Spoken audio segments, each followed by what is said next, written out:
Mas alguns voos foram cancelados e tiveram atrasos, voos dessa empresa.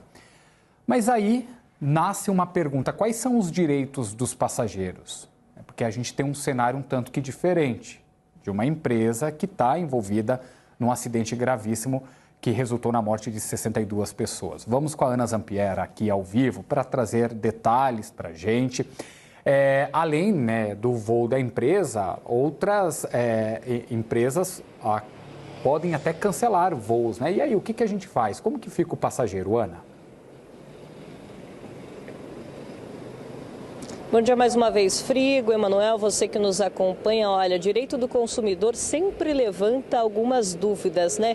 E quando a gente analisa a plataforma do governo, do consumidor, a gente nota, e de acordo com eles, existiu um aumento nas reclamações voltadas a Voo e Pass quando a gente compara, por exemplo, o primeiro semestre do ano passado com o primeiro semestre deste ano, um aumento de 125%.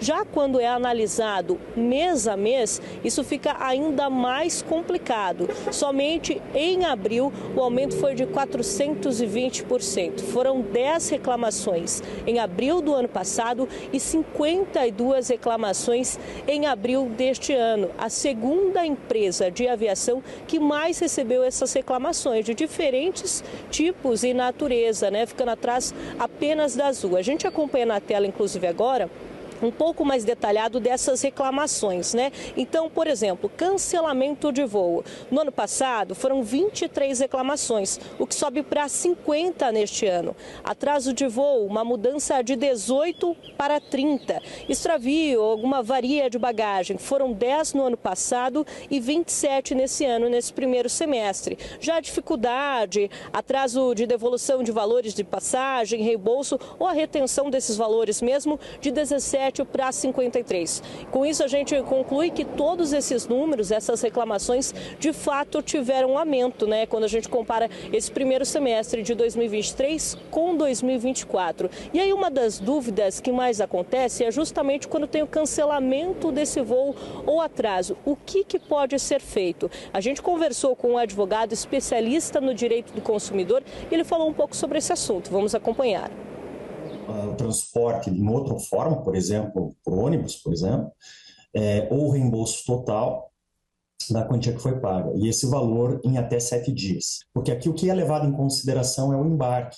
Então, se ele, por exemplo, mora naquela própria localidade, a companhia pode oferecer, por exemplo, em caso de atraso, apenas o transporte até a sua casa, de ida e volta. Mas, por exemplo, se ele já não mora nessa localidade, e também em caso de atraso, ela pode oferecer, aí ela pode oferecer, ou enfim, ela tem que fornecer a acomodação. Mas do ponto de vista do cancelamento, a gente está falando apenas da passagem mesmo. O que a gente recomenda sempre é que ele utilize o portal do consumidor.gov.br. Lá ele vai poder fazer a sua reclamação, fazer o pleito do seu direito e, eventualmente, resolver de forma administrativa, como nós dizemos, aquela questão que lhe acomete ali. Uma outra questão levantada e que se tornou e repercutiu ainda mais nesses últimos dias é quando, por exemplo, você compra a sua passagem com uma empresa, mas o voo é operado por outra. O que fazer nesse sentido? Vamos acompanhar um outro trecho da fala desse advogado.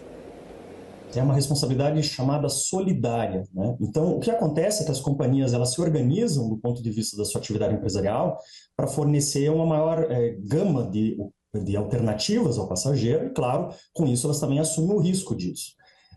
Então, por exemplo, se eu acesso a página de uma determinada companhia, adquiro a passagem por aquela página e esse voo é realizado por outra, o dano que eu sofro eventualmente, por exemplo, um atraso, um prejuízo porque perderam uma bagagem, por exemplo, é de responsabilidade das duas. E isso, claro,